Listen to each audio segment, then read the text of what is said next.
விடியா திமுக ஆட்சியில் காலை உணவு திட்டத்தில் பள்ளி மாணவர்களுக்கு வழங்கப்படும் காலை உணவு தரமற்ற முறையில் இருப்பதாக தமிழகம் முழுவதும் புகார் கூறப்படுகிறது.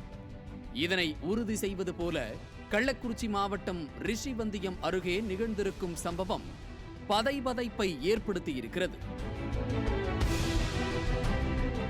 ரிஷிவந்தியம் அருகே உள்ள அவரியூரில் ஊராட்சி ஒன்றிய நடுநிலைப் பள்ளி இயங்கி வருகிறது. இங்கு 1 முதல் 5ஆம் வகுப்பு வரை 96 மாணவர்கள் பயின்று வருகின்றனர். புதன்கிழமையன்று காலை உணவு திட்டத்தில் உணவு சாப்பிட்டவர்களில் 10 மாணவர்கள் 2 சமையலர்கள் என 12 பேர் மயக்கம் அடைந்துள்ளனர். அவர்கள் சாப்பிட்ட உணவில் பல்லி கிடந்திருக்கிறது.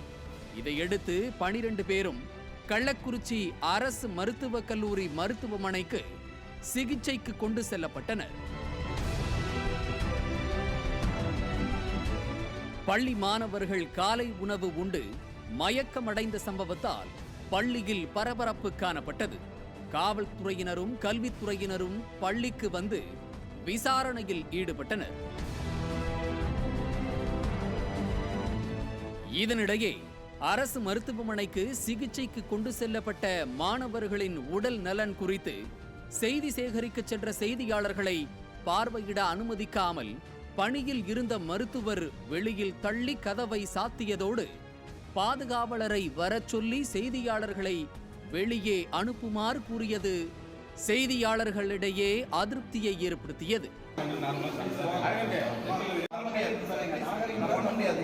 நீங்க நாகரிகம் இல்லாம வந்து பேசுறீங்க. நான் என்ன சொல்றது? நான் இப்பதான் வருவோன்னு எப்படி சொன்னா எப்படி சார்? நான் தள்ளவா இல்ல சார். நீங்க கை வச்சு தான் வெளியே கொண்டு வரீங்க. ரிப்போர்ட்டர் வந்து ஒரு வீடியோ எடுக்கிறோம், நீங்க மட்டும் கை வச்சு வெளியே வாங்கன்றீங்க. எடுக்கக்கூடாது சார். அப்படிலாம் எடுக்கக்கூடாதுன்னு யார் சார் சொன்னாங்க? ஒருத்தருடைய தனிப்பட்ட தகவல் சார் உங்களுக்கு டீன் சொன்னாருங்களா? சார் நீங்க வாங்க. டீன் சொன்னாருங்களா உங்களுக்கு எடுக்கக்கூடாதுன்னு? வாங்க சார். விடியா ஆட்சியில் நடைபெறும் தவறுகளை மூடி மறைப்பதிலேயே அதிகாரிகள் தொடங்கி மருத்துவர்கள் வரை செயல்படுவதாக குற்றச்சாட்டு எழுந்துள்ளது. நியூஸ் ஜே செய்திகளுக்காக கள்ளக்குறிச்சி செய்தியாளர் ஹரிகிருஷ்ணன் மற்றும் பெரியசாமி.